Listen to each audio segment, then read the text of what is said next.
Okay, this book is Central Philosophy of Buddhism by T.R.V. Murthy. I thought there are basically two purposes reading T.R.V. Murthy's in general and this chapter in particular.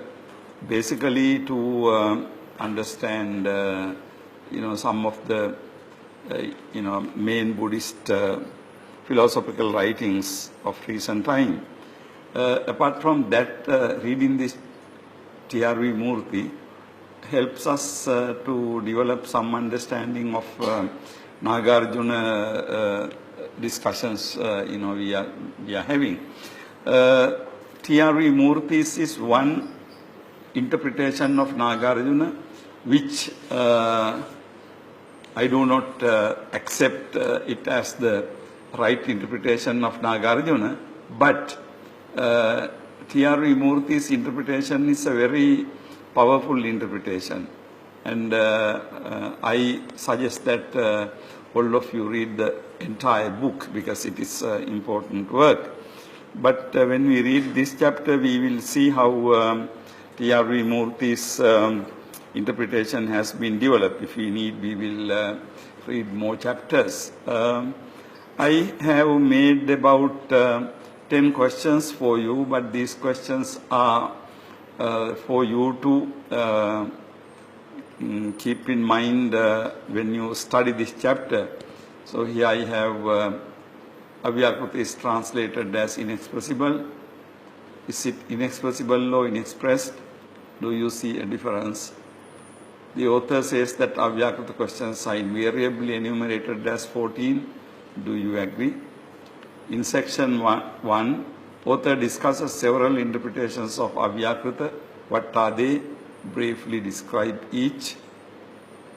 What does the author mean by antinomical character of the Avyakruta? Page 38. Antinomical character of Avyakruta.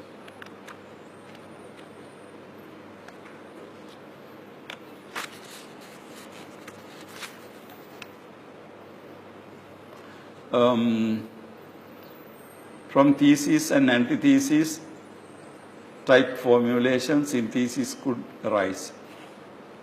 Of course, could arise. But the author says that as a result, dialect was born. Why synthesis could not be the solution to the Buddha?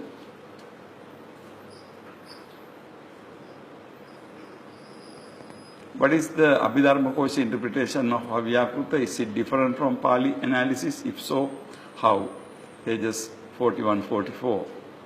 The author says Buddha is alive, unlike other philosophers, to the insuperable difficulties in conceiving the transcendent in terms of the empirical. What do you understand by this statement? Was the Buddha silent about Avyakruta questions? How do you understand the silence of the Buddha? The author says that a close parallel to the Buddha's treatment of these questions is neti of Upanishads. Do you agree? Neti means na iti. It is not so, it is not so. That is neti. In the last section, section 7, the author refers to several discourses as anticipating the Madhyamaka position in the discourses. Identify them and develop your own comments on them. So these are basically 10 questions I just raised for you to basically, when you are reading the chapter, you must you can keep these questions in your mind, so that ultimately when you finish reading the chapter, you will have answers to these questions. Okay. Now silence of the Buddha and the beginning of the dialectic. Beginning of the dialectic. So silence of the Buddha. T.R.V. Murthy introduces this term silence to describe the Buddha's position regarding Avyakrita questions. And then the beginning of the dialectic. Now this dialectic, the word dialectic has several different meanings. Now dialectic also can be a logical system, can be dialectic. But here dialectic is, as in Hegel or in the Karl Marx philosophy, this term is used, the process of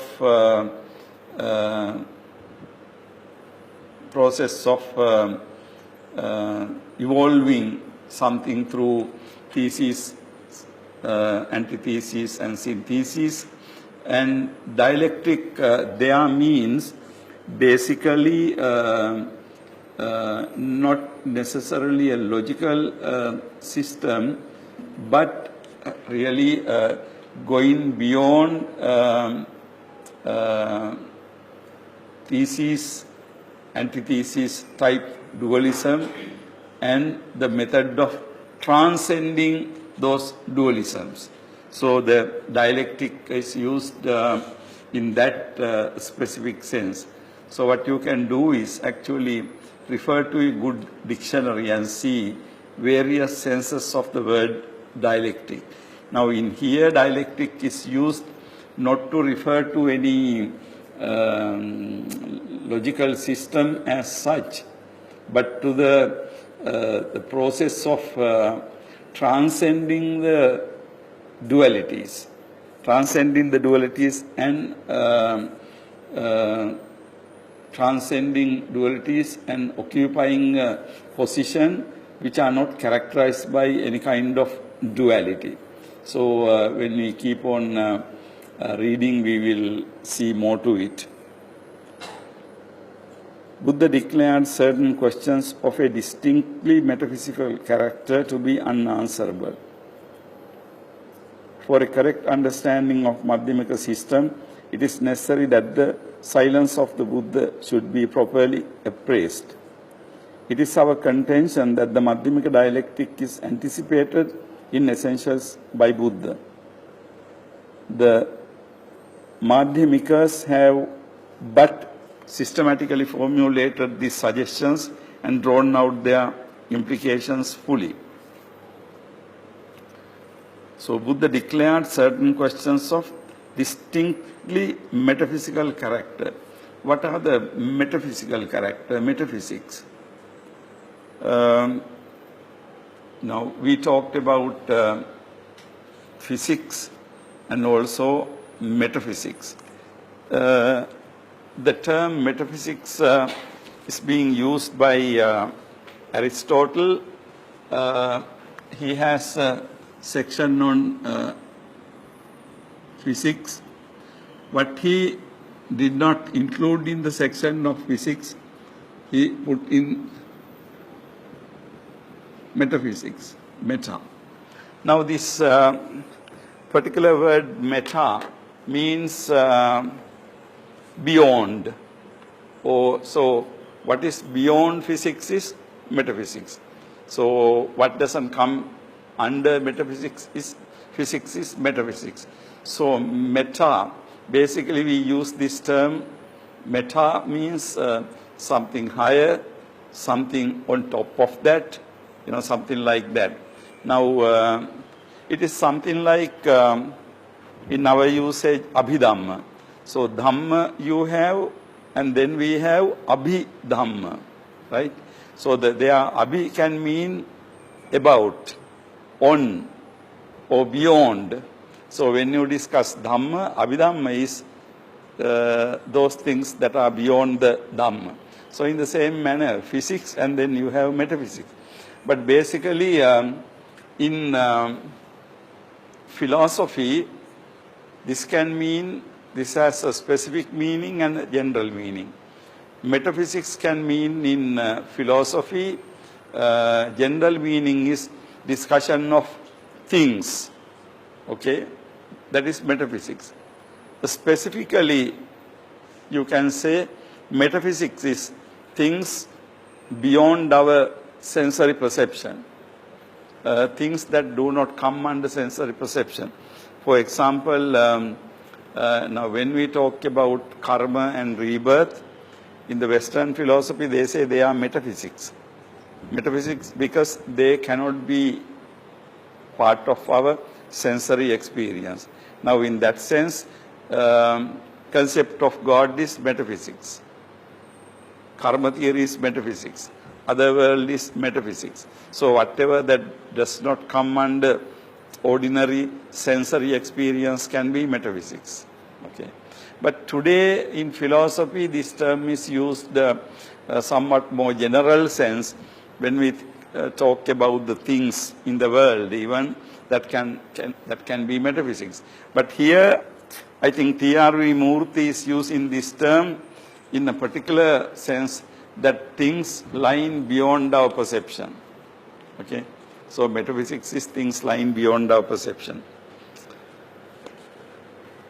Certain questions of a distinctly metaphysical character to be unanswerable.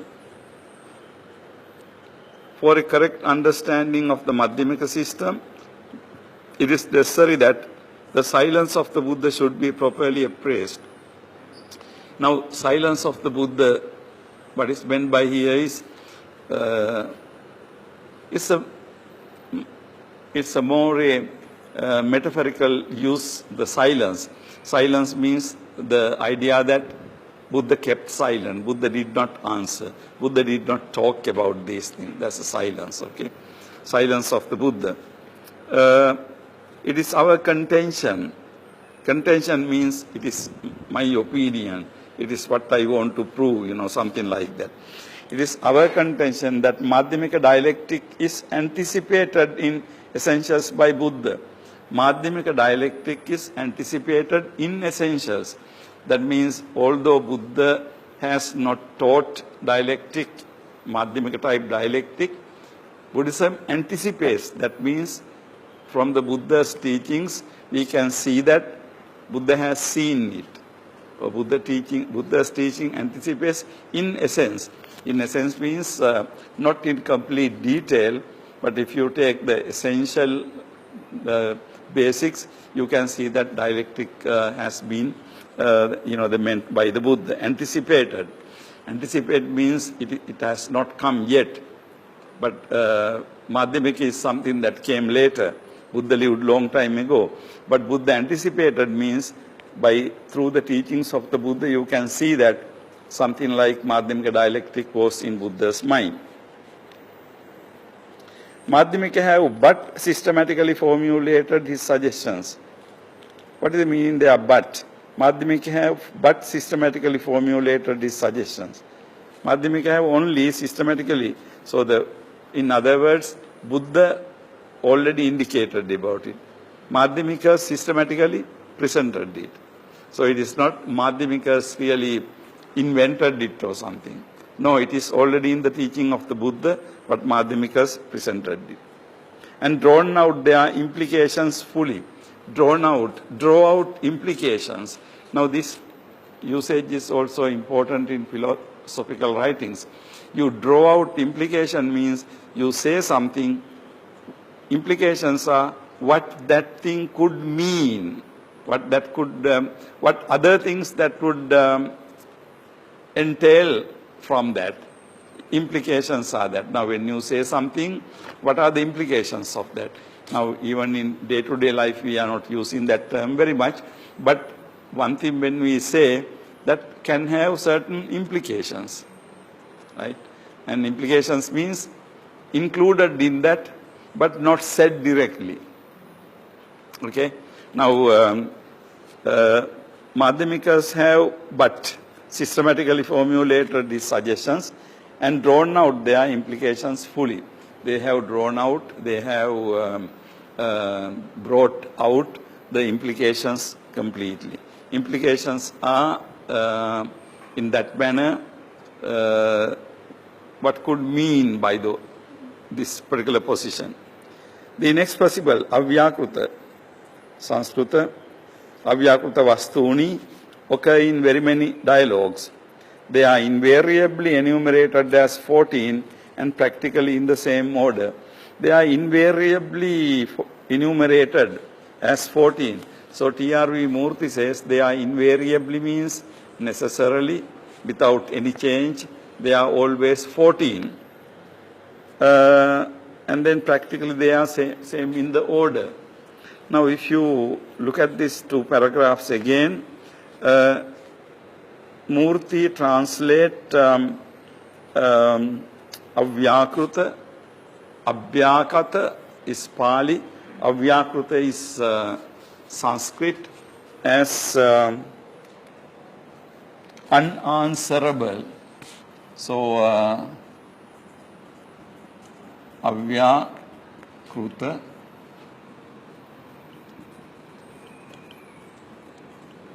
abhyakata. Murthy's translation is unanswerable.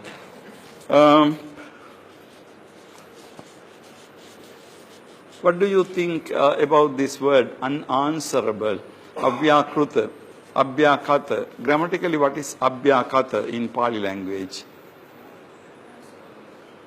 Abhyakata or avyakruta in Sanskrit language, what does it grammatically mean? Grammatically, avyakruta, abhyakata is what is called past participle, right?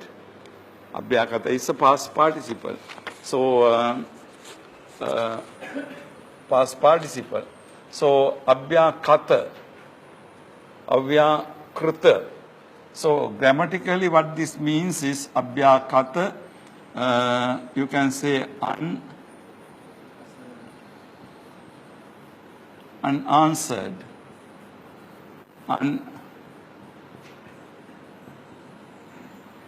unexplained. So unanswered, unexplained. When you say unanswerable, now grammatically it doesn't seem that we can translate this word as unanswerable. So what do you think about this particular translation? What do you think?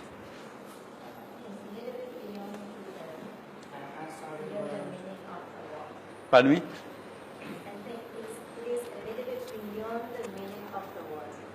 Yeah, it is beyond, yeah. But do you see that it is, when you say unanswerable, what would be the Pali or Sanskrit term actually for that?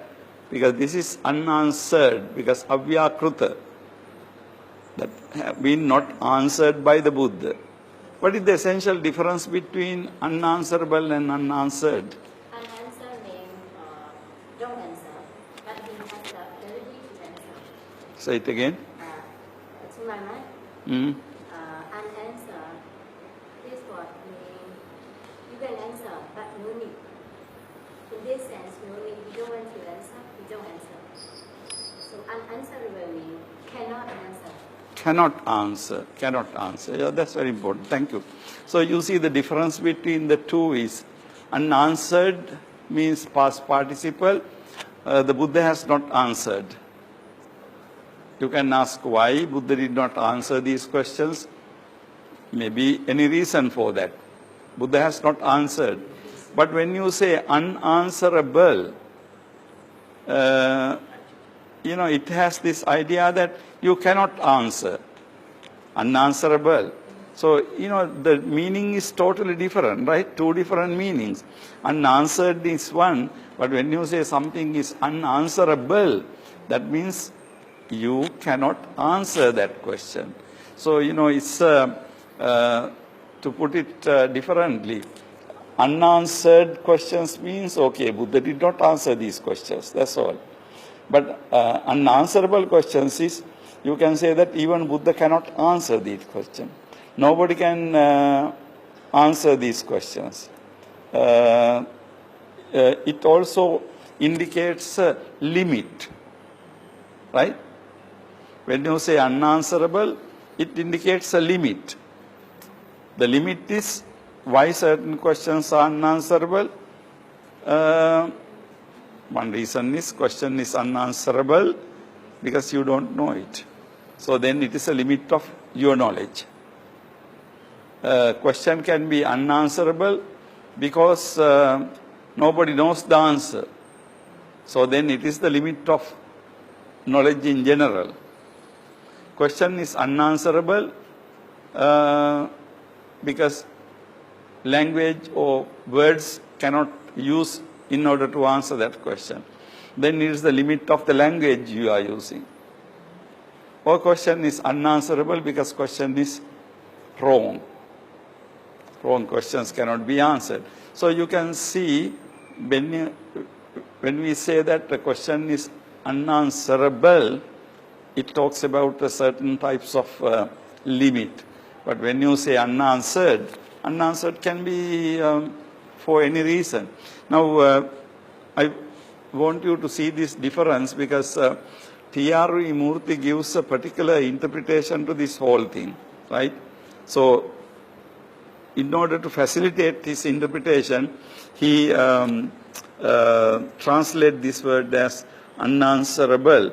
But actual word is in both Pali and also in Sanskrit terms is unanswered. The question has not been answered by the Buddha. Now, abhyakatani, what is the Pali term? Tapitani. Tapitani means Buddha has kept aside these questions without answering. Okay? And so you must see this difference between something to be unanswerable and something that has not been answered. Okay? The basic difference. Now the next point is invariably they are 14. Now that again is questionable because of course in the Sarvastivada literature, Sanskrit literature, questions are put as 14. But in the Pali discourses, how many unanswered questions are there? 10. Dasa Avyakruta Prashna. So you have 10. So to say that invariably is a little bit problematic because invariably it has not been given as 14, but of course in some traditions it is been given as 14. In other traditions it's been given as 10. Okay, and and then we look at the next paragraph. Several interpretations of the Avyakruta have been offered by Oriental scholars. It has been suggested that the Buddha was innocent of metaphysics or not interested in it, as he was eminently a practical man with a severely practical aim. The Buddha was innocent of metaphysics. What do you understand by that? Buddha was innocent of metaphysics. Some people say that Buddha was innocent of metaphysics. Innocent means harmless. But, pardon me? No, Reverend, it has a much more simpler meaning. Innocent of metaphysics means Buddha did not know about those things. That's all. Buddha did not know about those. Innocent of metaphysics. He did not know. Right? That's what it means. Basically, another way of saying that he did not know. Buddha was innocent of metaphysics. Or was not interested in that. Either Buddha did not know about metaphysics or Buddha was not interested. Why he was not interested? As he was eminently a practical man with severely practical aim. What is the meaning of practical man with practical aim? Practical man. Buddha was less concerned about the theories, more concerned about the practice, practical things, like related to the practice. The locus classicus of this view is Chula Malunkya Sutta. What is the locus classicus? That's a Latin term. Locus classicus of this view. That's a Latin term. Locus classicus means the main reference, main place where it is mentioned. Now, in academic things, when we talk about certain things, now here we are talking about Avyakruta questions. In the Pali canon, the locus classicus means the main place, main instance where it occurs is Chulamalunkyaputta Sutta. So locus classicus is a Latin term indicating the main instance, main reference, main place that is mentioned. The locus classicus of this view is the Chulamalunkyaputta Sutta, wherein the Buddha likens the metaphysician to that foolish wounded by an arrow, who before being attended to would like to know what sort of arrow struck him, whence it came, who aimed it, etc. The wounded man would have died before he got satisfactory answers to his questions. The moral drawn is that metaphysical inquiries are unnecessary and can even prove harmful to spiritual life. The moral, actually the M-O-R-A-L-E very often is written, anyhow the moral, that is moral means the lesson. Lesson drawn is that this moral here doesn't have anything to do with the morality. It means the lesson. Lesson drawn is that metaphysical inquiries are unnecessary. So this Buddha gives this famous story about the man hit by an arrow. So if the man hit by an arrow does not remove the arrow and do something about it, if you want to know all other information, external information about it, then he will die without getting satisfactory questions. So the moral drawn is that metaphysical inquiries are unnecessary and can even prove harmful to spiritual life. It is contended by some others. Who are these others? You have it down here. That Buddha was an agnostic, though his agnosticism was not a cogently reasoned one, and that this alone fits in with his system and moral discipline. They are moral discipline. So some people say that Buddha was an agnostic. What is the meaning of agnostic? Pardon me? Unknown.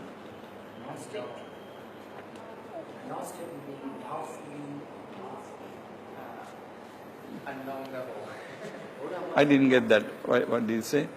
Actually, agnosticism means not reverend doubtful. Doubt is more skeptical. Skepticism. Agnostic means a person who believes that we do not know the answers for certain things, and we cannot know the answers for certain things. When we say skepticism is the doubt we have. But here the idea is that we do not know. I mean, it has something to do with the nature of the things we have to know, and also it has something to do with the human limitation. As human beings, we cannot know the answer to certain questions. So now the difference between agnostic and atheist, for example, in belief in God, atheist would say that God doesn't exist. Agnostic will say that I do not know whether God exists or not. So there is a clear difference between the two views. One says that God doesn't exist. That is atheism. Agnostic will not say that. Agnostic will say that I do not know, or I cannot know whether God exists or not. Okay, that is agnosticism. Like it's in a way a kind of skeptical position, in a way, but of course, basically, you are agnostic means you think that you don't know. There is no way that you can know. Though his agnosticism was not a cogently reasoned one, this view says that Buddha was agnostic, but his position was not cogently reasoned. Cogently reasoned means his position was not very well articulated with acceptable arguments. Cogently means very smooth manner. Reason mean argue. And that this alone fits in with this system and moral system. So the people who hold this view think that agnosticism is the Buddha's position. Now we will look at the footnote number 1 and read that and see.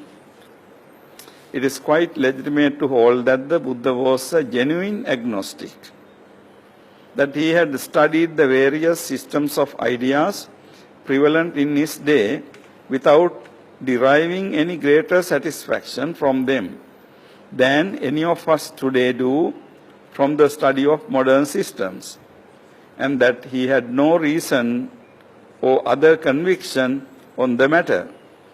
From the general poverty of philosophical constructive power exhibited by such parts of the systems as appear essentially Buddha's, one is inclined to prefer this explanation, Keith. So the scholar named Berridale Keith has said that the Buddha's position has to be named agnostic.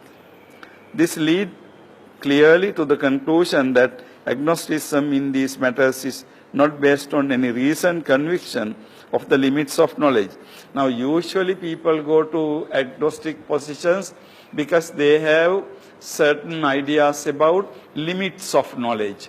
Now every time you say that we cannot know it, in a way we are talking about the limits of knowledge.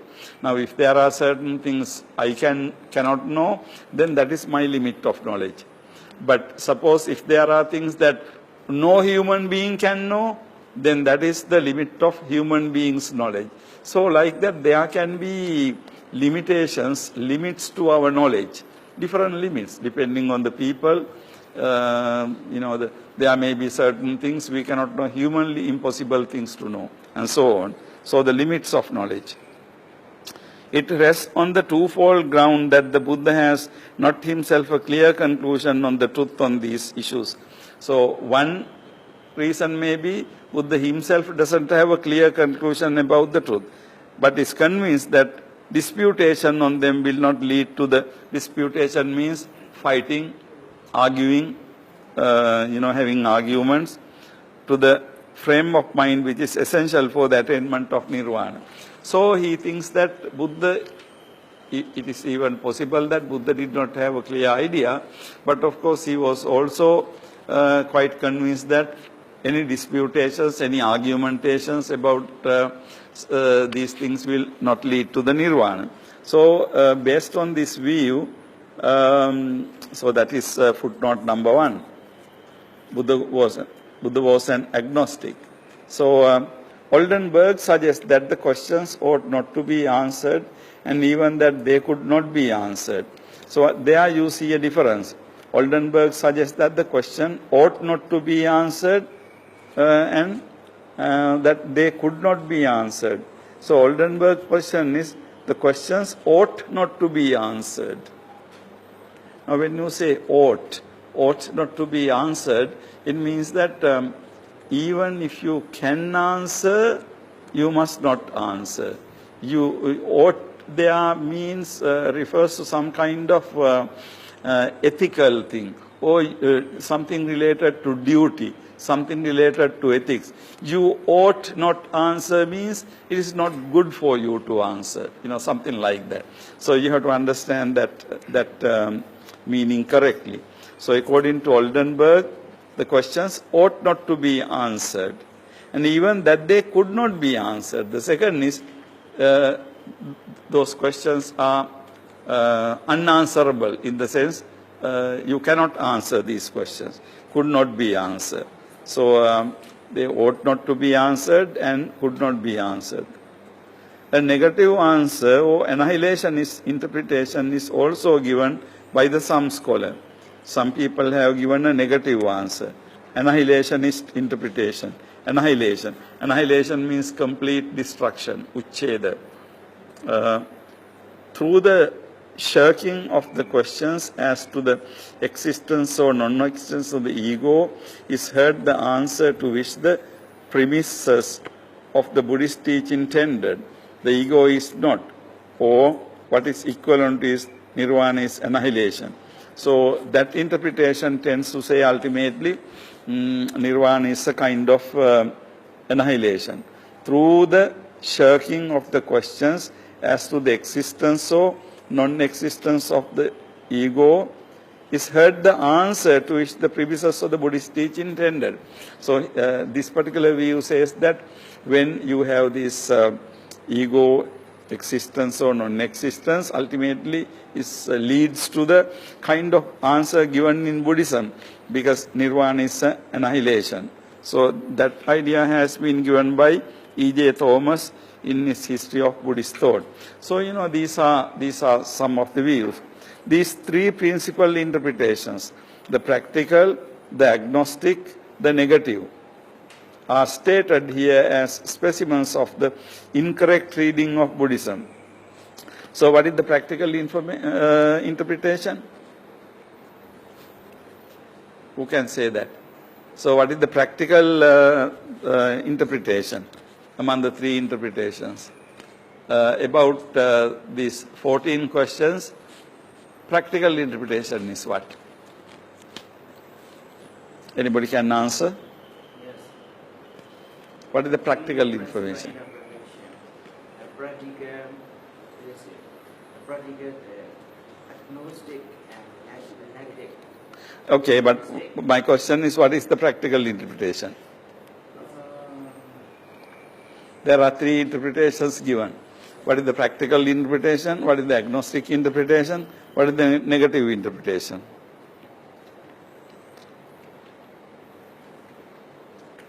These three are similar. No, I am not asking whether they are similar or not. I am simply... Okay, this is why you need to read carefully. So the practical interpretation is, why the Buddha did not answer these questions is simply because answering these questions is not practical, not useful. It is not relevant for the attainment of nirvana, so it's practical. The second is agnostic.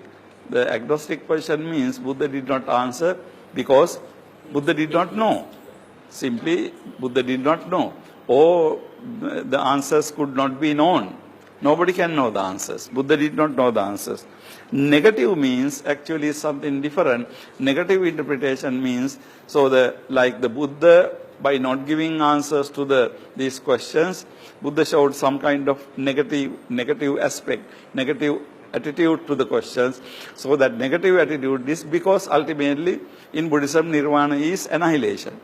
So if annihilation is the last final goal of a religion, so it is quite natural that religion to be negative.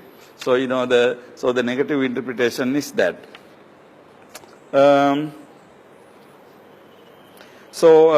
T.R.V. Murthy, the author of the book, present these things as incorrect readings of Buddhism. These and similar interpretations do not accord with the teaching of the Buddha. Do not accord with the teaching of the Buddha. That means they are not agreeing with the teaching of the Buddha. They don't go according to the teaching of the Buddha.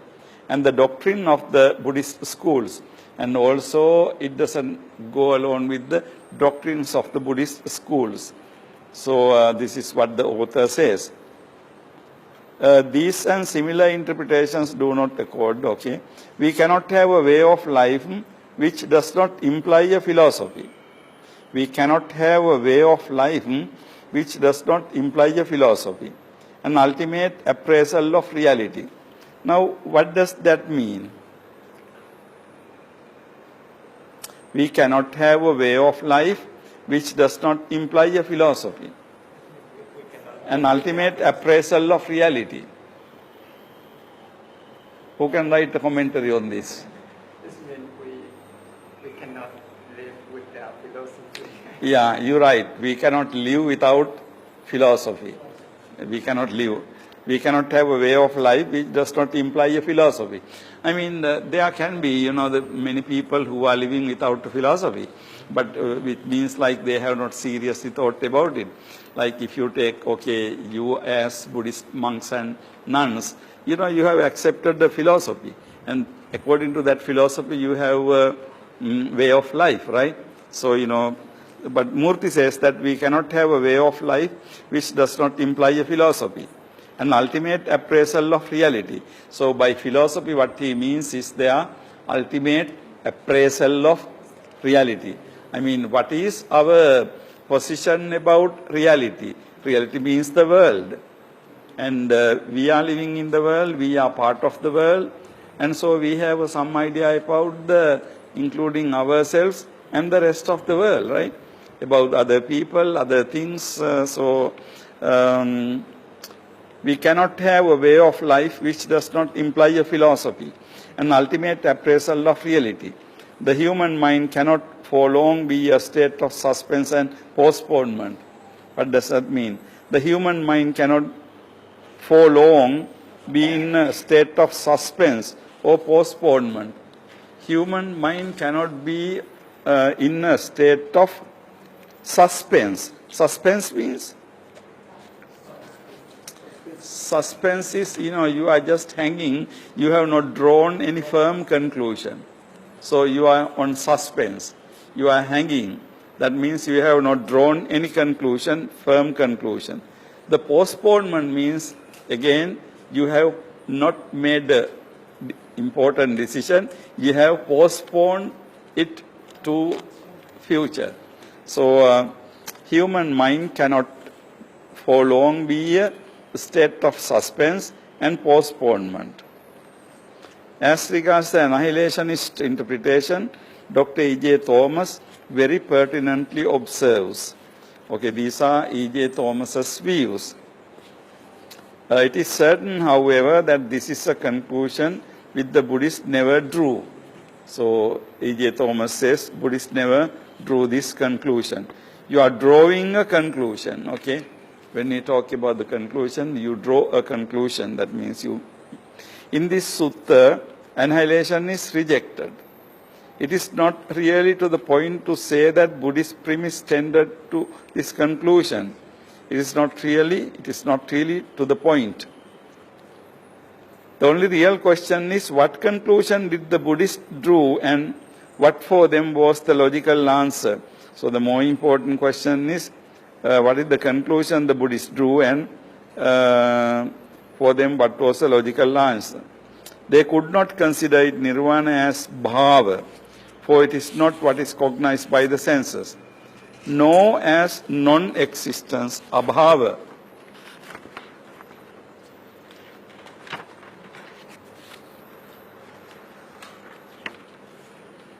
History of Buddhist thought. So it is certain, however, that this conclusion, non-existence. The Buddhists had reached the conception of a state of which neither existence nor non-existence could be asserted. So the of nirvana, either bhava nor abhava cannot be asserted. A fairly cogent solution of the problem is possible if all the passages where the questions are discussed in the Buddhist records are considered together with the characteristic interpretations of the Buddhist schools themselves. We may then critically assess the value of these considerations. Finally, the author says that a fairly cogent solution of the problem.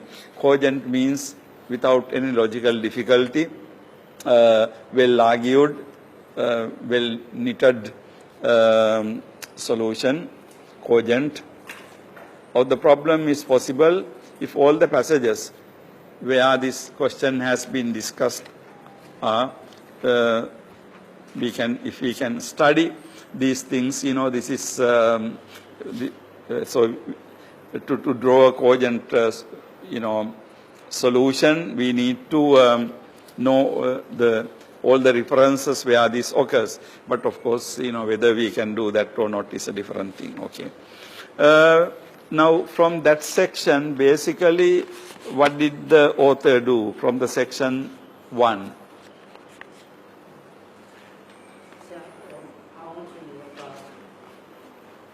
Or you have a question?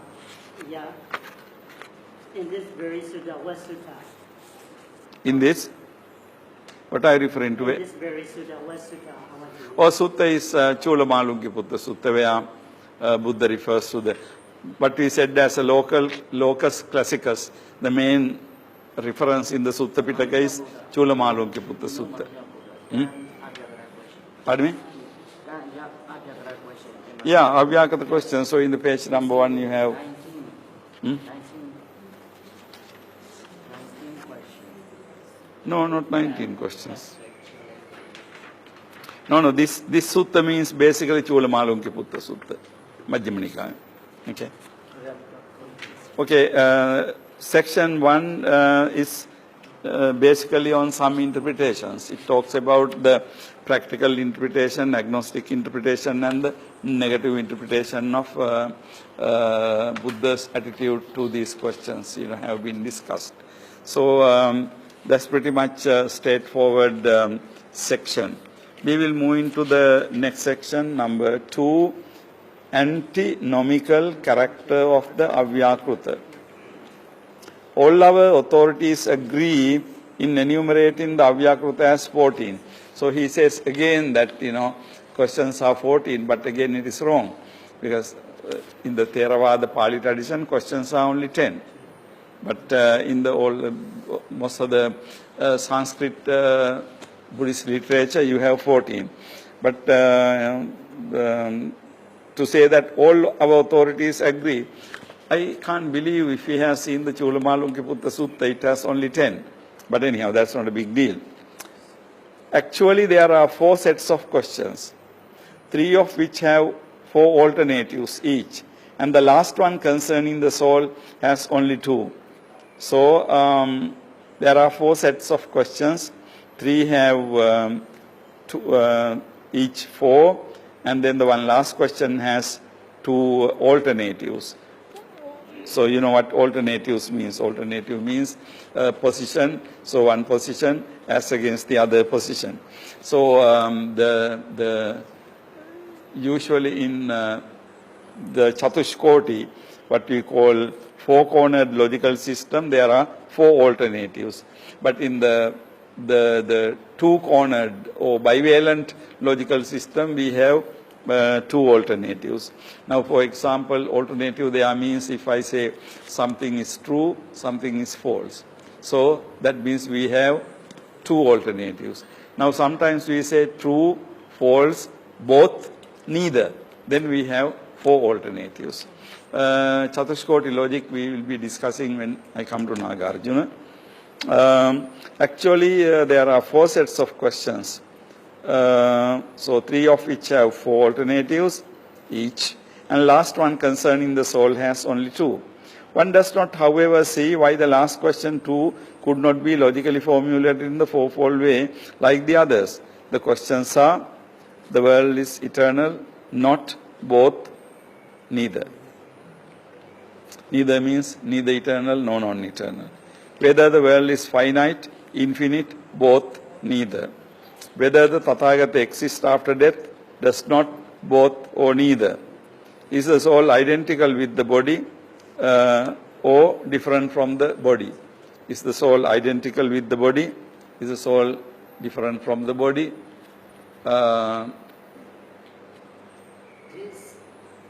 So he thinks that the last question has only 2, but he says that last question can also be made 4.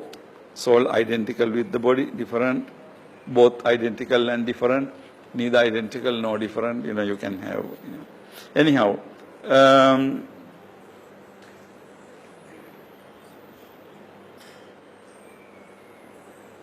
In the composition of the alternatives, there is a positive thesis which is opposed to negative counter thesis. So when you take these 4, you can see it's eternal, not eternal. So these 2 are positive thesis which is opposed by a negative counter thesis.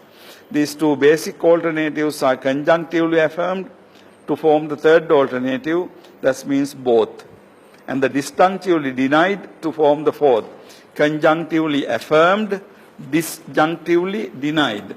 So in the fourth position, neither, no. But in the third position, both you put together. So you have, say, is not, is the first one, is not is the second one, both is and is not, third one, neither is, no is not. So disjunctively denied. The similarity of the Avyakruta to the celebrated antinomies of Kant and the Chatushkoti of Madhyamikas cannot fail to strike us. Now he gives two examples. One thing is what is called antinomies of Kant. The philosopher Immanuel Kant has this category of antinomies. So he talks about antinomics. And the other thing is the Chatushkoti of Madhyamika. Madhyamika tradition has Chatushkoti. Now we will see what these antinomies are. No insistence need be made on the order or number of these questions. Importance, however, attaches to their nature and the form of stating them. So there is no importance in the order. You can put it in any manner. The first two questions concerning the world. The one with regard to its origination and duration. The other about its extent. That means Antavaloko, Anantavaloko, Sassatoloko, Asassatoloko are the two main cosmological problems. Two main cosmological problems. Cosmology means the study of the universe. So when we study of the universe, cosmology, whether it is finite or infinite, that is about the extent, space. Whether it is eternal or non-eternal, that's about the duration. So the time and space about the universe. Human reason seeks to understand the ultimate unconditioned ground of object. It seeks to find a transcendent substance like Prakriti of the Sankhya, the primordial ground of phenomena, an infinite all-pervasive cause capable of producing all things. Now what does this mean? Human reason seeks to understand the ultimate unconditioned ground of objects. What does it mean? Human reason seeks to understand the ultimate unconditioned ground of object. Human reason seeks to understand. Now human reason, human beings' intellect, try to understand the ultimate unconditioned ground of object. Now it's something like this. Through our ordinary senses we perceive the world. I mean the world with human beings, animals, trees, rivers, mountains, tables and chairs and everything, different objects. However, even though we see these different objects, the universe with different things, human reason seeks to understand the ultimate unconditioned ground of these objects. Now, although this plurality is there, the understanding that this plurality must be coming from some kind of single principle. So, because plurality is, so numerous. But if you can reduce these things into one basic principle, but that one basic principle cannot be a conditioned thing like other things. So it has to be unconditioned. So human reason seeks to understand the ultimate unconditioned ground of objects. Ultimate unconditioned ground of objects. Now, it is very interesting. Now, T.R.V. Murthy, writer of this book, is also himself a Hindu believer. Okay, although he studies Buddhism here, although he was a great philosopher, he was a Hindu believer. Now, this Hinduism and for many other religions, they are thinking in terms of ultimate reality, God. Now, if we believe in God, for a person to believe in God, having answered all the questions, ultimately when you go to God, you don't need to go beyond that. Because all the answers are there in God. Now, for a believer in theistic religion, God is the ultimate ground of being. That word somewhat sounds like a fancy term, but when we talk about, we can say the ultimate ground of being. The ultimate ground of being. Being means existence. Ground means basis on which everything is located.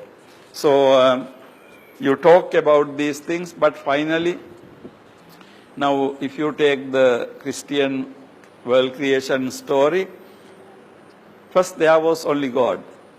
And then, he creates things. He creates a world with multiple objects. He creates, in the Bible story, Adam, and then he creates Eva, and then asks them to multiply, and then he creates all the objects. So you can see, ultimate ground of being is ultimately, who is that? God. Now, for a writer like T.R.V. Murthy, my hunch is that he was Advaita Vedanta, Advaita. Now, of course, he believes in non-dual, not in a God in Bible or Christianity, but he believed in some kind of universal principle which is non-dual. This is my hunch, but I am not sure. So he talks about human reason seeks to understand the ultimate unconditioned ground of object. Now, when he talks about human reason seeks to understand, but we can question, now, as Buddhists, are we also concerned about the ultimate unconditioned ground of objects? Are we worried about it?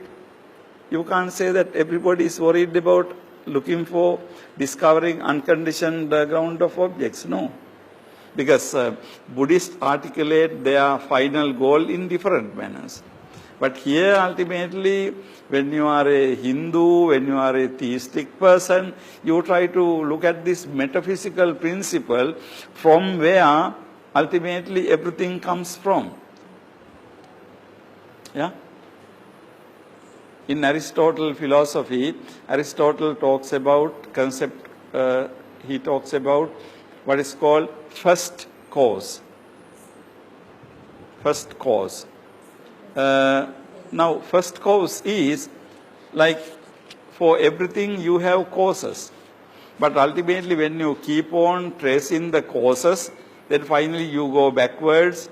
Okay, what is the cause of this? You have something else. What is the cause of that? You have something else. So like that, you go on and on and on and on. Finally, Aristotle says, you can't go on like that indefinitely. It's called, there is a term to describe it, it's called infinite regress. Infinite regress means going infinitely to the backwards. Then Aristotle says that, no, you have to stop at one point. Now that point is, according to Aristotle, is called first cause. Now, this desire to look for first cause is something like human reason seeks to understand the ultimate unconditioned ground of objects. Like it is like looking for first cause. This first cause is sometimes being described as,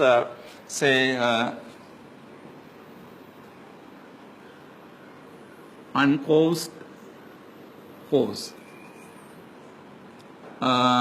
Also sometimes called unmoved mover.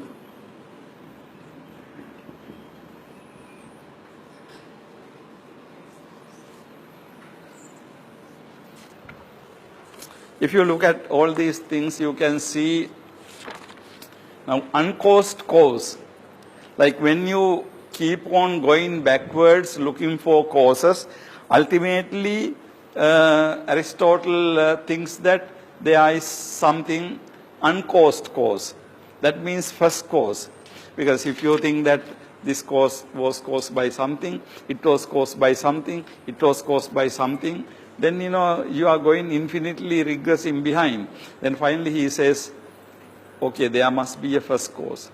Now the first cause, somebody can ask, who caused that? Then Aristotle says, no, that is uncaused.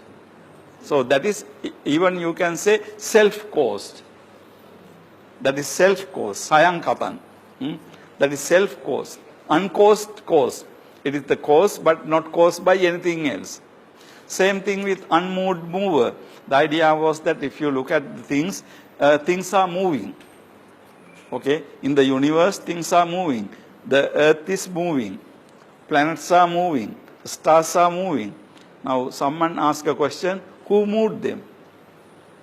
Who gave the motion to these things? So you can, like cause, you can again keep on going backwards. A caused, A moved B. B was moved by C. C was moved by D. D was moved by E. And so on, you can go on. But again, you are going infinitely regressing. Then ultimately you have to have, there must be something who started moving, but himself or itself not being moved by others. So it is called unmoved mover. Uncaused cause. Or you can say first mover, first cause.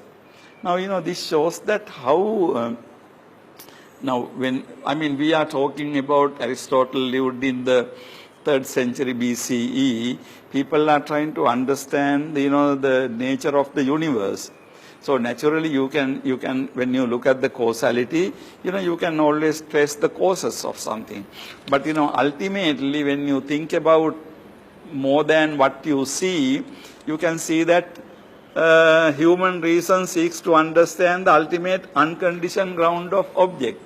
So don't you think that Aristotle's these views are examples of human reason seeking to understand the ultimate unconditioned ground of objects, isn't it?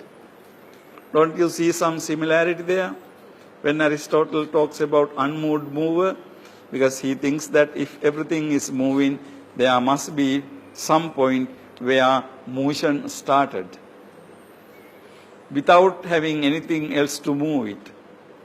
If everything is caused, there must be a beginning for that.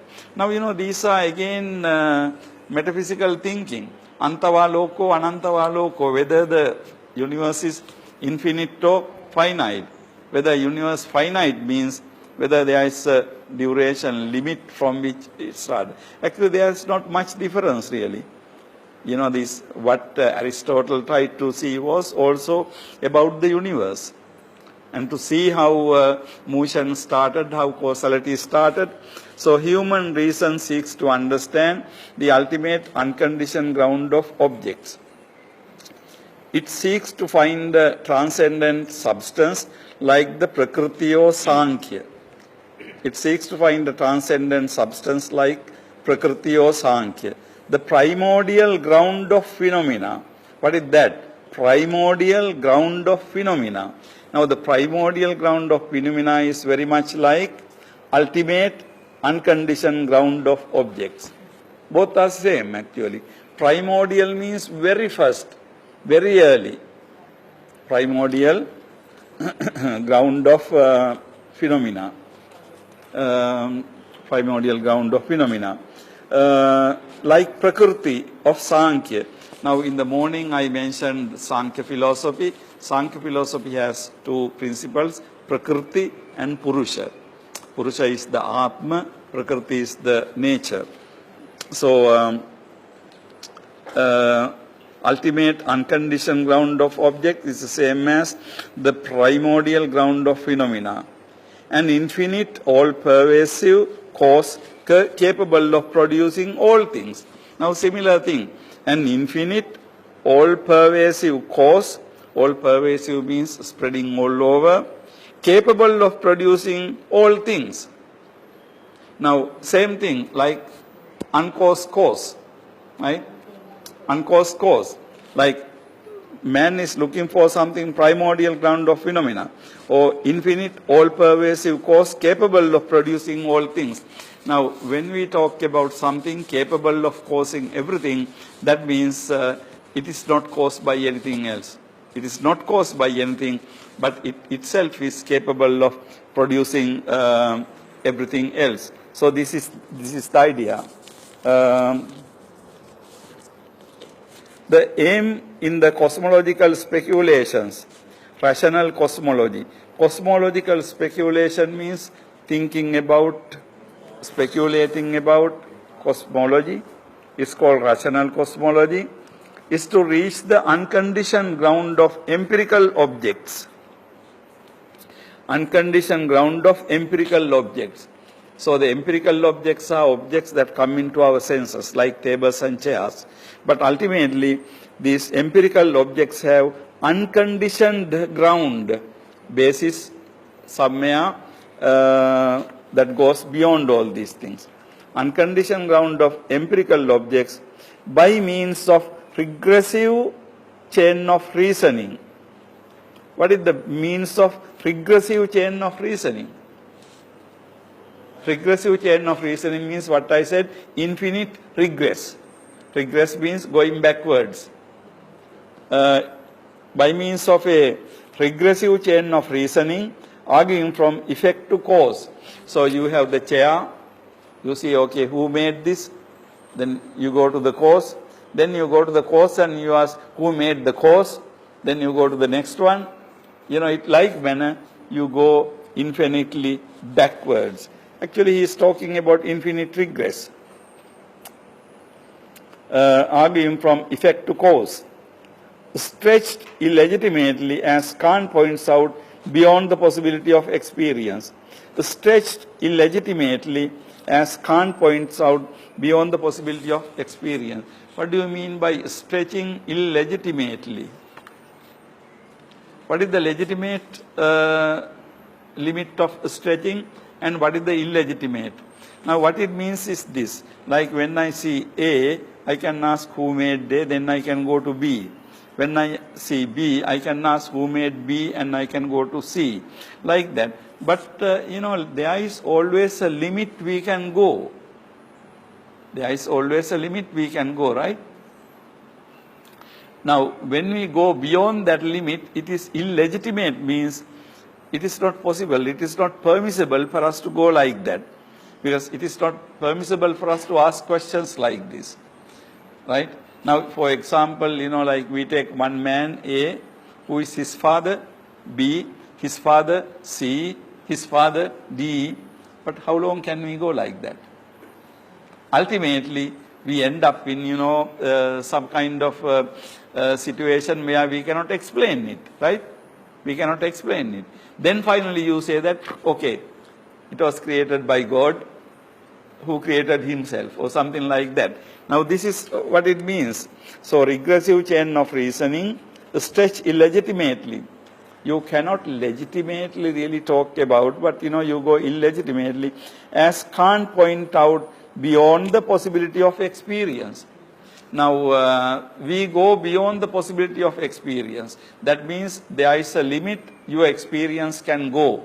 But when you pass that limit, you go beyond the possibility of experience. We will not get the correct orientation to this and other questions if we understand the alternatives as referring to the permanence and impermanence of the empirical world. So we will not get the correct orientation to this and other questions if we understood the alternatives. Now alternatives means sasato loko, asasato loko. It is given in Sanskrit, shashvatoyam lokah, ashashvatoyam lokah, etc. Now if we take these alternatives as referring to the permanence and impermanence of the empirical world, now if we understand this sasato loko, asasato loko as ultimate limits of empirical world, you know, what permanently exists or not, then we cannot understand really these questions. What he does affirm is that there is an eternal, transcendent ground of these changing phenomena. The antithesis just denies the existence of this transcendent ground. Buddha must have had before him the Sankhya conception of Prakriti for the thesis and the materialist denial of the non-empirical for the antithesis. So Murthy thinks that Buddha must have before him Sankhya conception of Prakriti as the thesis. Now thesis is the Prakriti which evolves gradually and it is not destroyed according to Sankhya view. And that is for the thesis. And the materialist denial of the non-empirical for the antithesis. Now materialism denies the non-empirical. Non-empirical means that which you cannot grasp from your senses is denied by materialists. So materialists don't accept that, so they deny it. So Murthy thinks that the thesis and the antithesis, the Buddha had maybe Sankhya view and the materialist view. So the thesis and antithesis. Actually the whole issue is that he brings in Kant's philosophy also here. The idea is that when we try to understand something that goes beyond our experience, we are making certain statements. Of course, those statements cannot make much sense. Like when you look at whether the universe is eternal or not eternal, if you think very carefully, you can see that these questions do not have much meaning. Whether something to be eternal or non-eternal. Now, something to be eternal, what you say is, it is eternal. It will last forever. But can it be a part of our knowledge at all? It can never be a part of our knowledge. Because we will not be there to see the end of the universe anyway. And then, if we say that universe is eternal, that means there is no end. So, which also means that it is something beyond our empirical knowledge. Because we are not going to be eternal. Right? But then on the other hand, when we say eternal, eternal doesn't have a limit. Eternal does not have a limit. So when you analyze these concepts, you can see that the initial clarity you see in the proposition gradually disappears and it becomes very hazy. We will not get the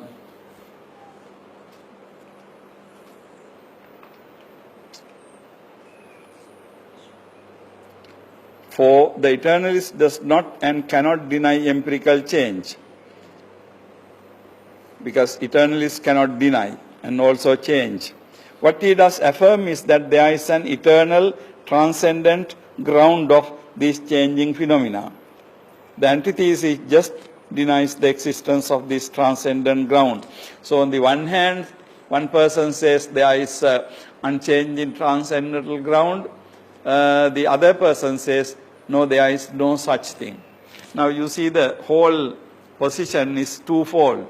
Someone says there is such a transcendental ground, other one says there is no such transcendental ground. So what are you going to do?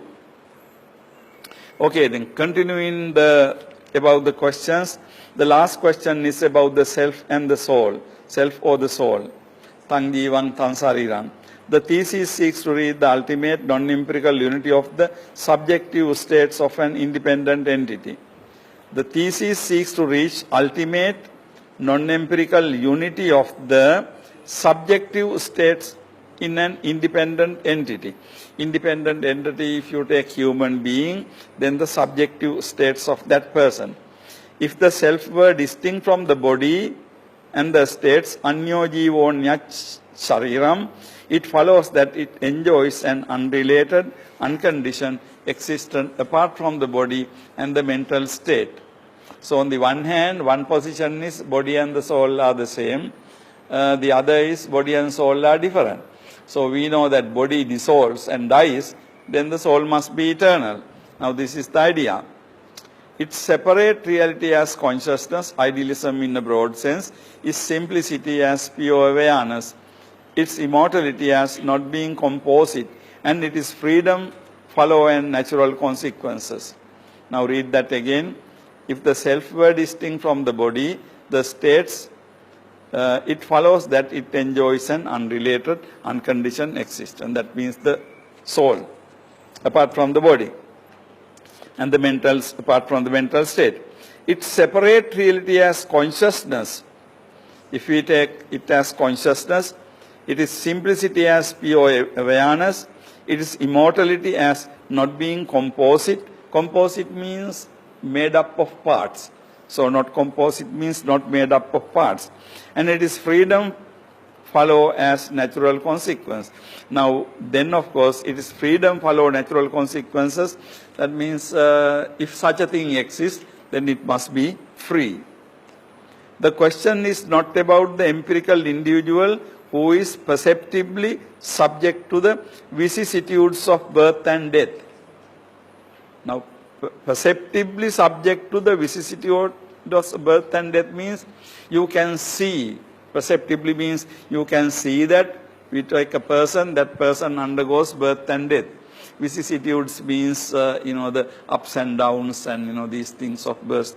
So you can simply see that who is perceptibly subject to the vicissitudes of birth and death. But about ultimate essence and separate existence of the soul as a transcendent entity. So on the one hand, you have a body which undergoes birth and death, but on the other hand, you have a soul which is a transcendent entity. Such a conception of the soul was advocated in Sankhya doctrine of Purusha. So you have Sankhya doctrine of Purusha. Prakriti we mentioned. Buddha might have had this view as illustrative of the thesis. The antithesis, Sajiva Tachariram, denies every one of the above implications of the thesis by identifying the soul with the body. Now again, you have body with identical with soul or soul identical with body. Materialist view and also non-materialist view given by Sankhya. With the body, Upadana in general. This is the materialist view of Ajita, Keshakambalin and others. The question regarding Tathagata is in fact about the ultimate ground of both the soul and the objects. About the unconditioned in general, the Tathagata as the perfect man, Uttama Puriso, Param Puriso, Sanyutta Nikaya 4, page 384 according to him, is the ultimate essence of the universe. Now here T.R.V. Murthy understands Tathagata as the ultimate essence of the universe. His position is analogous to that of God of rational theology. God of rational theology. Ens realissimum, that's a Latin term. The thesis accepts that the absolute existence of the Tathagata free from his empirical adjuncts. The phrase Parammarana really means existence apart from relation to the phenomena. The antithesis denies the existence of any such reality. The implication of this would be the confining of the real to be empirical, the sense experience. This amounts to positivism and nihilism. So when you talk about the Tathagata, who is existing after death in a way positivism, when you reject the idea, the Tathagata not existing after death is nihilism. The questions are threefold, as our interests are mainly concerned in the object, the knowing subject, and the unity of both. So the questions are threefold. Basically, object we know, knowing subject, subject who knows, and the unity of both, unity of subject and object. There may, however, be many secondary questions and even questions about the other aspects of these three. Now, we just concluded in reading, the general account of these questions by Murthy. Now, to summarize that section, actually he thinks that all these questions are ultimately effort to look for some kind of transcendental ground. Now the questions ultimately lead into that type of situation where human reasoning has certain limits. Now, when human reasoning tries to go beyond these limits, you are making certain statements which are not really ultimately, ultimately can be proved, by your experience or knowledge. Now, in other words, this is where it comes closer to Kant's what we call antinomies. Antinomies are, now we need to look at Kant's philosophy for that. Kant mentioned this category of antinomies. He says that, when ultimately our faculties try to go beyond what is permissible. What is permissible is only the experiential things. According to Kant, knowledge arises from experience. However, when knowledge tries to go beyond that, actually that domain is not permissible. So then, like for example, concept of God or concept of being, then knowledge, our faculty comes across with contradiction, like the situation where it cannot affirm or deny anything. So that situation, leading to that situation is the situation that he talks about antinomies. So I will give you a list of antinomies if you are interested, maybe in our next discussion. But Kant is very interesting because in my other discussions I referred to Kant in about knowledge yesterday, because Kant is the one who combined this rationalism and empiricism. The rationalism was in the view that, ultimately we get certain important knowledge from our analysis of our mind. Empiricism is the view that, we get knowledge from experience. But ultimately Kant combined two. He said concepts we get from our intellect, reasoning. However, percepts, what we perceive, we get through senses. So according to Kant, it is through perceptions we get information about the world. However, that information has to be processed through the concepts. Then only knowledge arises. That is what is permissible. However, when things try to go beyond that, what he calls sometimes rational theology, you try to prove the existence of God by argument. Now, Kant says that you can't do that. You are trying to prove something that is not a part of your empirical understanding by giving arguments. So simply you can't do that. So, it's a long story. I don't, but maybe I can at some point, talk to you about Kant's philosophy. But interesting thing is we will have to talk a little bit more about Kant's position later too, because T.R.V. Murthy sees a similarity between Nagarjuna's position and Kant's position. Okay, so in that sense, the Murthy thinks that both Nagarjuna and Kant are doing, similar kind of philosophical exercise, because Nagarjuna seems to be rejecting all four positions, and then Kant seems to be, drawing similar conclusions on similar occasions. So we will look at that, and we will move on. Actually, what I would do is I will maybe go another 10-15 minutes and then stop for today. We are not taking a break, okay? So we will just Buddha's solution to the problem.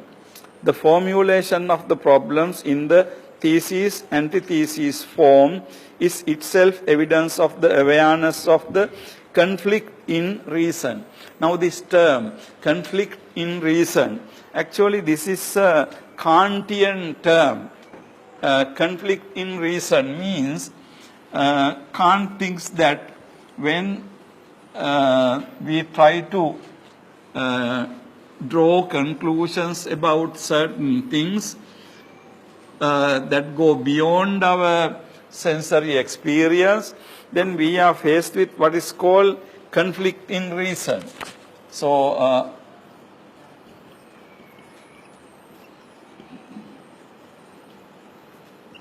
conflict in reason. So now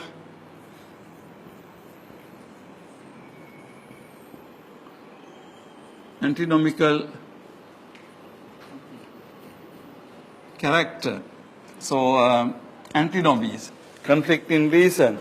Now, by these terms, the Kant refers to the situation when we are trying to go beyond our legitimate limit of, the knowledge. Legitimate limit is really the limit of our sensory experience, not beyond that.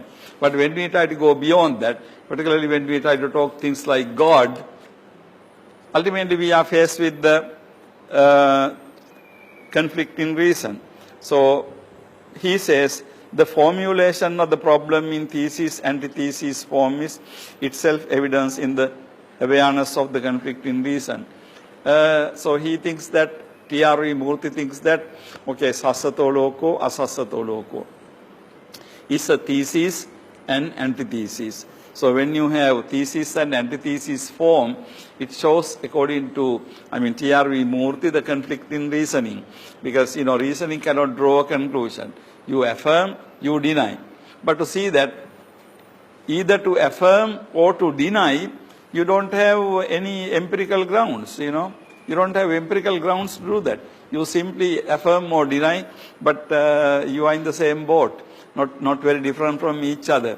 A person says, something like this. We say, okay, for example, where is the center of the universe? I say, center of the universe is here. Can you disprove it? No. Can I prove it? No, either. So what is the difference between the two? I say, center of the universe here, so you can't prove it, you can't disprove it. So, ultimately you have made an empty statement, right?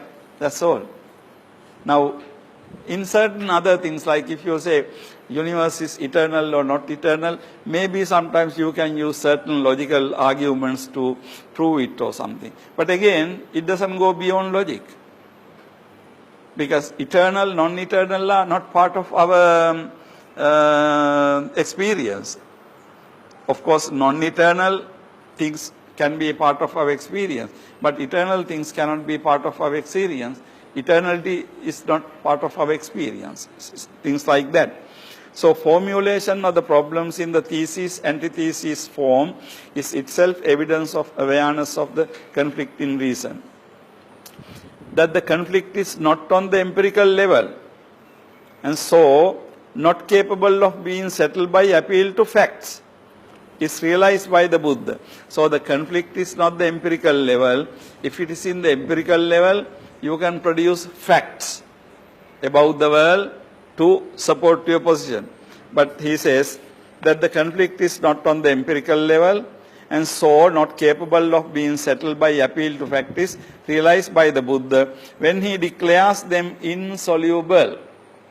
So Murthy says that when Buddha says that these questions are insoluble, cannot be solved, how Murthy understand that is, Buddha did so simply because Buddha knew that these questions cannot be solved by appealing to empirical facts. Now again notice, insoluble.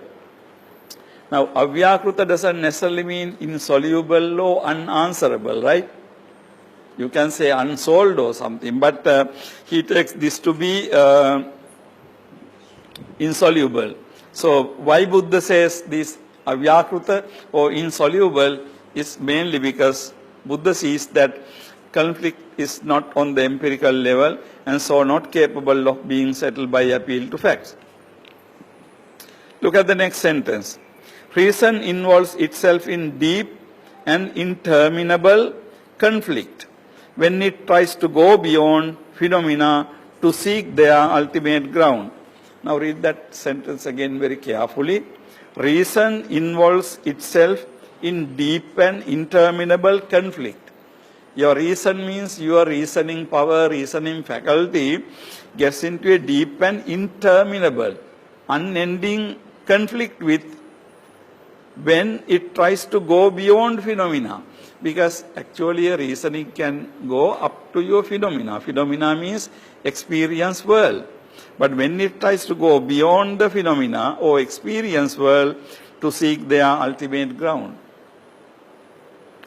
Now, phenomena or the experience world is part of our experience. However, the ground is not part of our experience.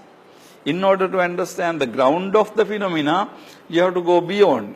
But of course, the question is whether we are capable of going beyond. So reason involves itself in deep and interminable conflict when it tries to go beyond phenomena to seek their ultimate ground. Speculative metaphysics provokes not only difference but also opposition. Speculative metaphysics provokes. Speculative metaphysics, that means our thinking about metaphysical things, like our thinking about things that beyond our sensory experience produce not only difference, but also opposition. What is the difference between difference and opposition? Difference is difference, like, one is not the other. Opposition means, now difference doesn't necessarily mean opposition.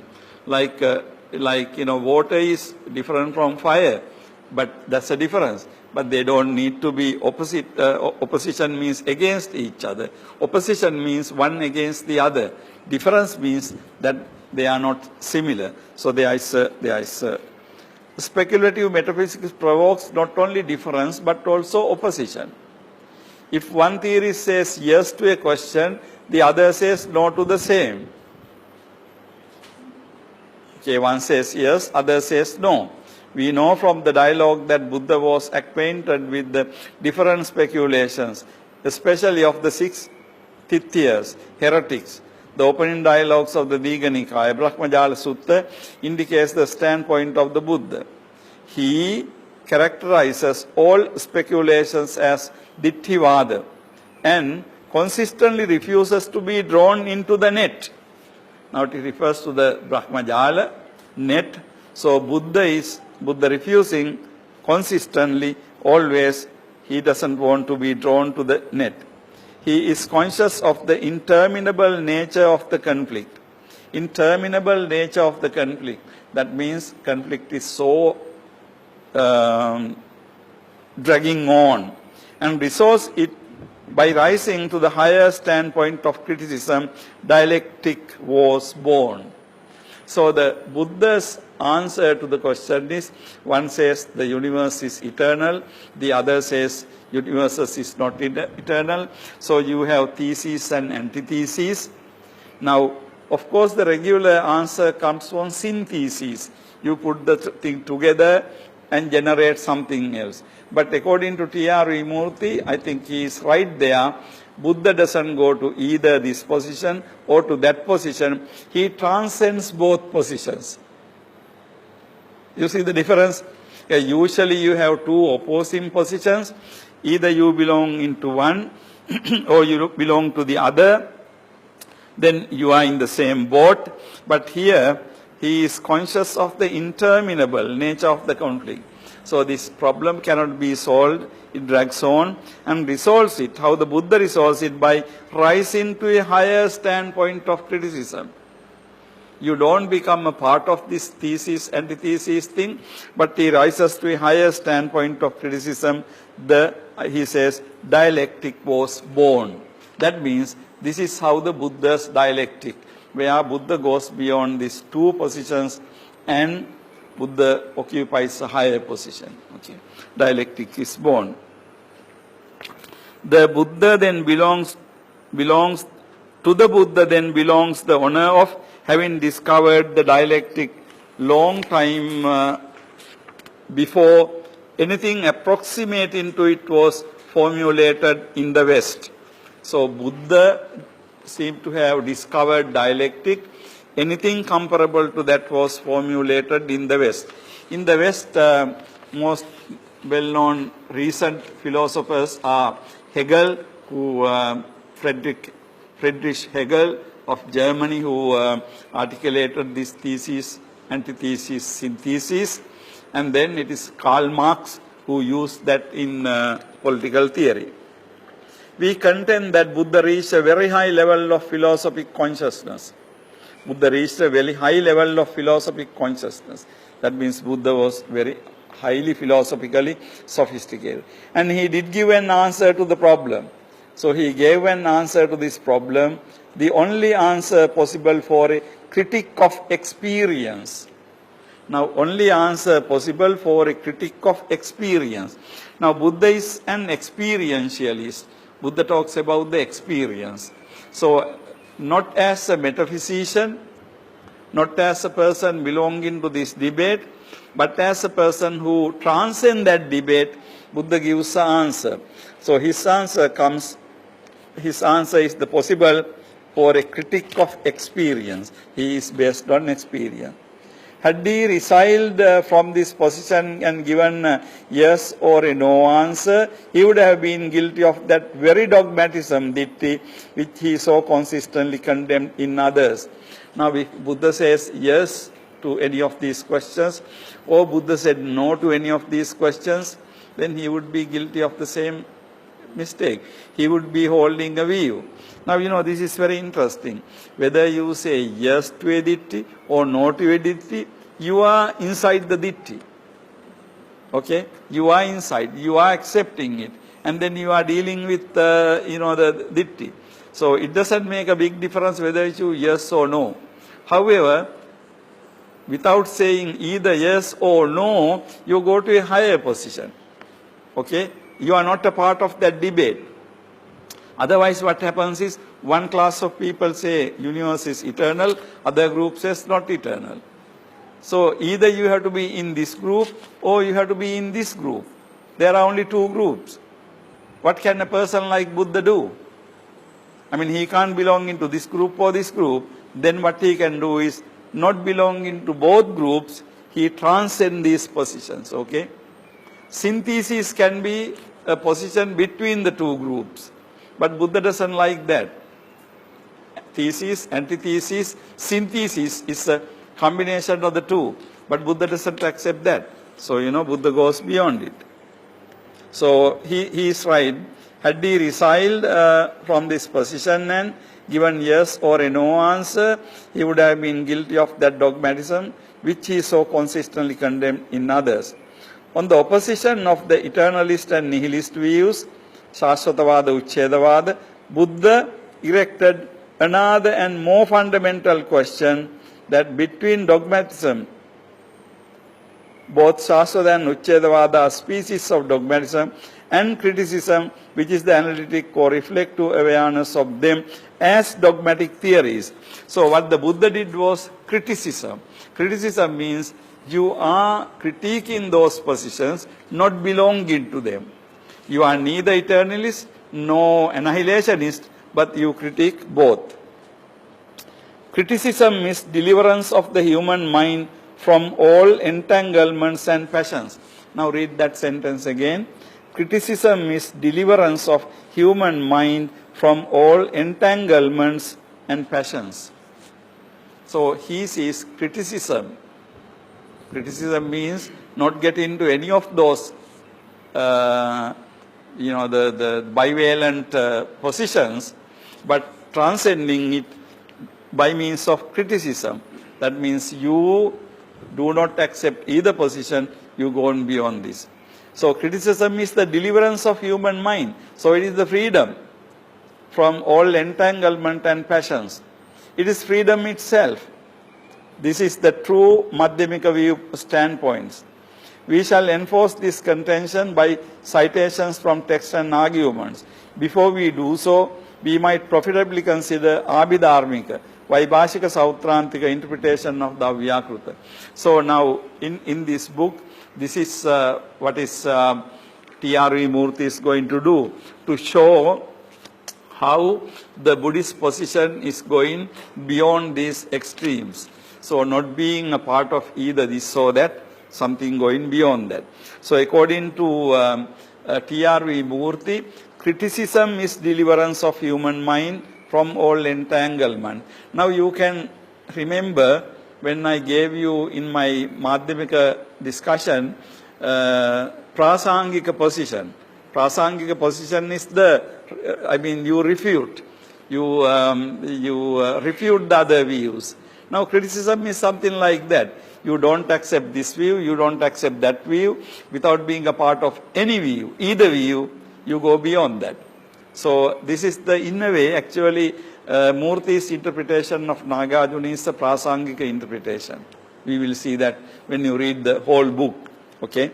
So here we shall enforce this contention by citations from text and by argument. So here means in this book, we shall enforce this contention by citations from text and arguments. So he says we will be enforcing, establishing this view of Nagarjuna. Okay, so we read up to number 41. Not we read, I read up to number 41. So I'm tired to read more than that because I can't be just reading by myself. So anyhow, I will stop at that. So please try to read what we read today again carefully. And you follow these questions. If you can write your answers, write. If you want, I can also look at them and do something. But it's up to you. I don't want to multiple my work either. But if you like, you write it and give it to me. But otherwise, it's not mandatory.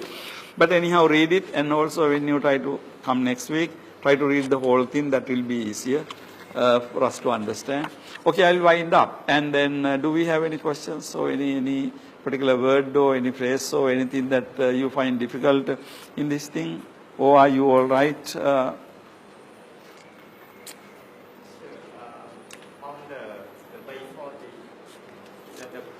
Page 40. Yeah.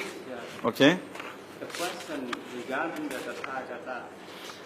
So here Tathagata means the perfect man. Okay. But according to Tathagata, Tathagata is not the perfect man in this context. It means beings. Being. So Yeah, you're right. We replace by Actually, the Tathagata word is a somewhat ambiguous term there. Tathagatoti Satto. Yeah. Tathagatoti Satto. So Tathagata can also mean the Satta. But then Tathagata is also given as Uttama Puriso Param Puriso. This comes in the Sanyutta Nikaya. See, he refers to Sanyutta, section part 5 in the PTS edition, I guess, page 380. If you look at Tathagatoti Uttam Puriso Param Puriso. So what is the meaning? What is really the idea is, problematic. Because Tathagata, as you correctly said, Tathagata has been described as a Satto. Now if you say Satto, whether Tathagata Satta hoti after the death or not. I mean, the question can be very easily applicable to ordinary being too. Because when somebody is dead, can you talk hoti, nahoti, hoti cha nahoti cha, neva hoti, na nahoti. Whether you can talk about these things But I think in this particular context, it is more reasonable to think that Tathagata is not a being, but Tathagata is the perfect person, because now what happens to the perfect person, perfect in the sense Arahant, is a question that was there. Because, now usually if you say that, okay, you become a Tathagata or you become an Arahant, then you live forever, then that will be one thing. But, the difficult answer is when you become an Arahant, of course you are not born again. So that is the end. That is why people describe sometimes this as annihilation. Because nothing after death, people cannot accept that. So there was a lot of discussion about this. So therefore it is possible that these 4 questions were basically about not the rebirth of an ordinary person, but post-mortem status of the enlightened person. What happened to the enlightened person after he attains parinirvana? Only problem is, param marana. Marana is not used to refer to an Arahant. Yeah. Arahants don't die, right? Arahant attain parinirvana. So So there are problems really. Yeah, So I think the problem here is he used, as you say, text in context. yeah, Here yeah. he used the Chula Malunki Putta Sutta, yeah, but yeah. The author took another reference in order to explain the Tathagata. It's not. Well, yeah, I mean, Murti can do that because, now you are looking who the perfect man, I would not translate Tathagata as perfect man, but anyhow. Now then, the canonical definition of Tathagata is Uttam Purusha Param Purusha. So even anybody will take that. It's not out of context. No, I mean, in this context, it is mean in this sutta, that Tathagata means being. Okay. But because the problem here, the author explained the Tathagata by another context. So it looks like it's not fit. Well, I mean, even to describe Tathagata as being, you have to go to the commentary. Yeah, But rather than going to commentary, you are going to the text itself is better. yeah, but it fits to the. Well, I mean, it depends on how you interpret it. But rather than taking the commentarial meaning, you are taking he is going to the textual definition in Sanyutta Nikaya, which can be more reliable in that sense. But we really don't know. But I think the question, I feel that because all the questions are kind of metaphysical. But anyhow, I think there were more questions about what happens to the Arahant after death. Because, but philosophically we can even raise the question about the being. Because whether he is not, you can raise the same question about the being too. And, but I think in this particular context, it refers to the Tathagata as, Tathagata as the Tathagata or the enlightened person. But in the Buddhist tradition, this is interpretational difficulty is there. Because usually Tathagata could be used in the sense of sattva, being, but I don't find it used in that sense in the discourses, Reverend. Only in the Nigandu, Pali Nigandu, it says to describe Sattva, Tathagata as another alternative. But I have not found any instance, maybe there are, I have not found any instances where the term Tathagata has been used in order to refer to a being. Usually Tathagata refers to Tathagata when Buddha refers to himself, or Buddhas in general, Buddha used the word Tathagata. But thank you for raising that question. I mean, it's very interesting. Because I remember Professor Vaikarunadasa has a discussion on these 10 questions. He prefers your interpretation. He thinks that this could mean the ordinary being. So it is. Yes, sir? Okay.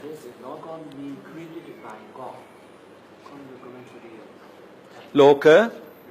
Okay. Be created by God. Okay. This is also called cosmological problem. Okay. He is also writing. Then Buddha answer this question. He intentionally or knowingly or unknowingly, he accept the existence of God. So Who accepted? Buddha Okay, Buddha accepted the. answer this question. He intentionally accept the existence of God because that no God or other no God created by God. The questions now aim is, but the aim of question now is creation. But creation is not discussed in these questions, Reverend. Okay. Because creation is not, when you say sasato loko, asasato loko, whether the world is eternal or not eternal, it is not directly the question of whether the world is created or not created. Actually, the creator, God, has been denied. Not indirect. But not directly. This means directly, not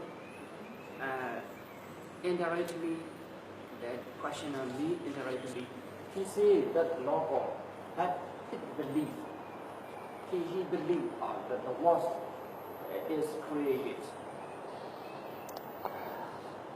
I'm sure I did not get. You mean he believed means Buddha believed that world was created? Is that what you want to say? And Tathano logo, Adato logo. Sasato loko, asasato loko. Okay. Question. God is created. So we ask to the Buddha. If Buddha answer this question, Yeah. Yeah, I get your point. But Reverend, my answer will be this. For someone to believe that world was created or not created is not logically connected to the sasato loko or asasato loko. The question discussed is whether the world is eternal or not eternal. But that eternal world could be created or not created. That's a different issue, Reverend. No. I don't mean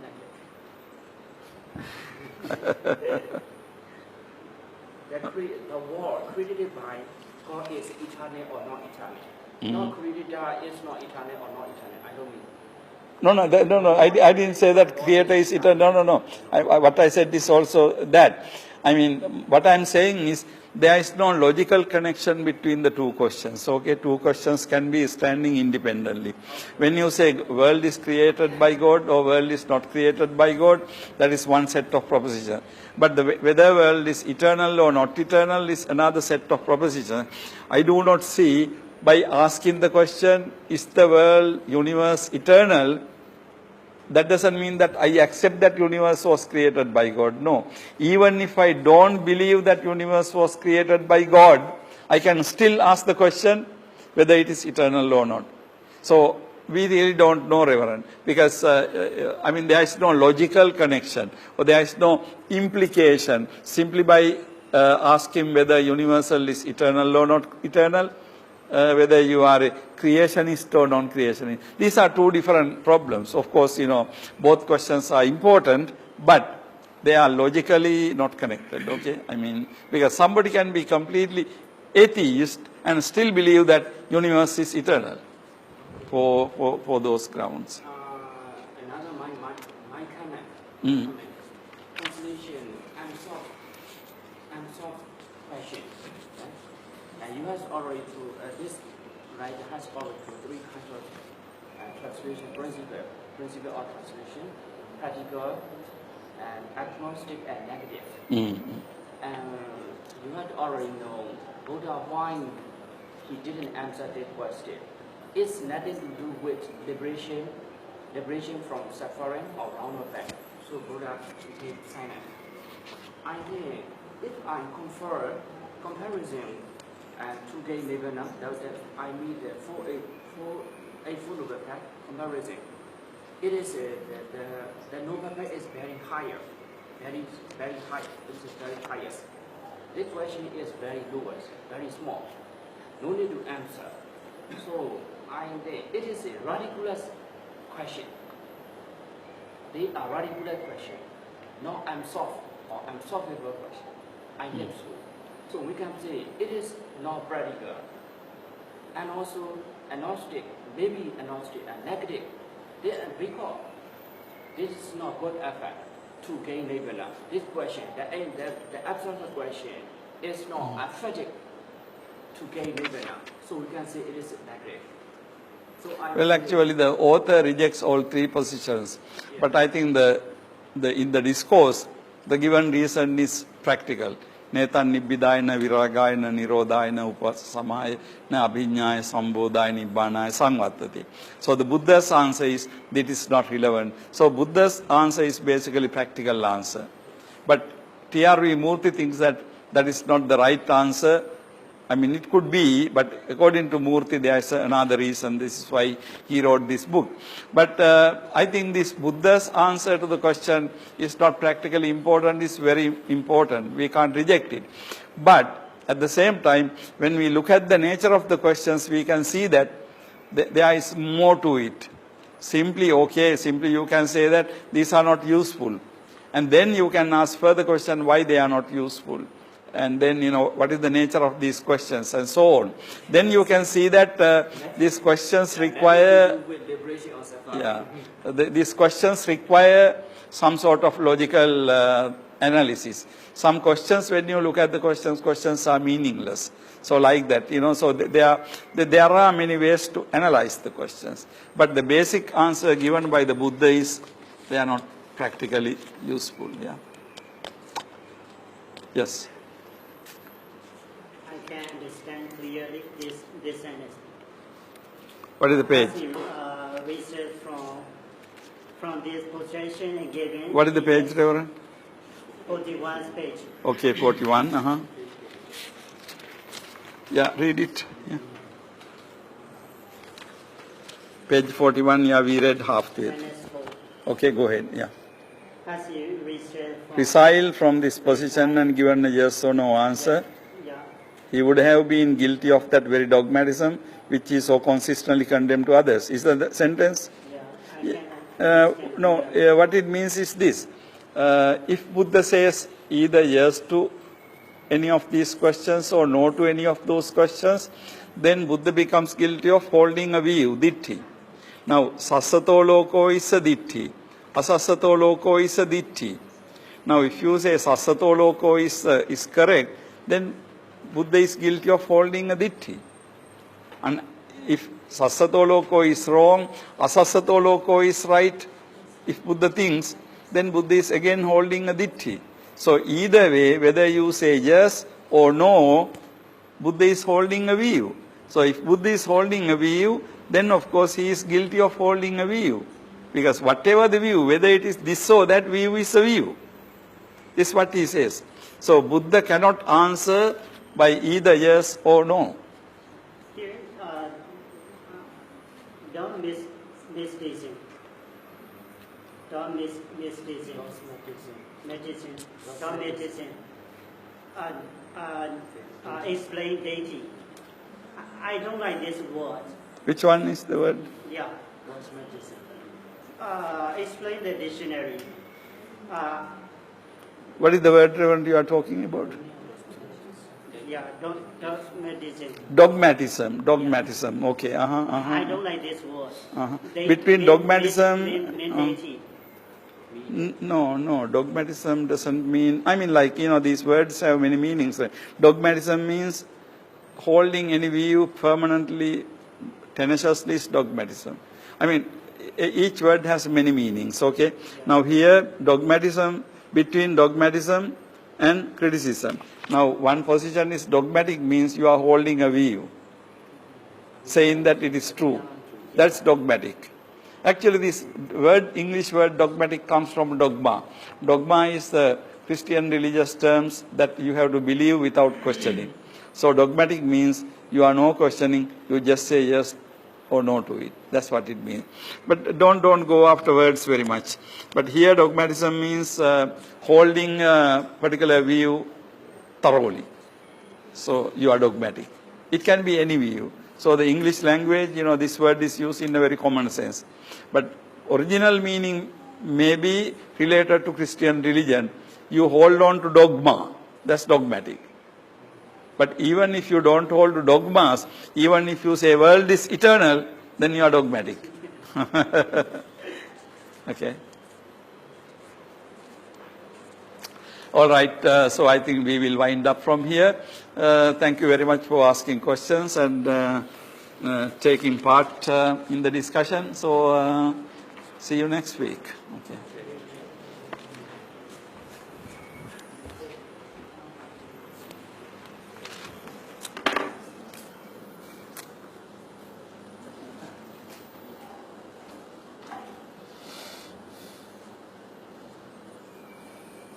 We will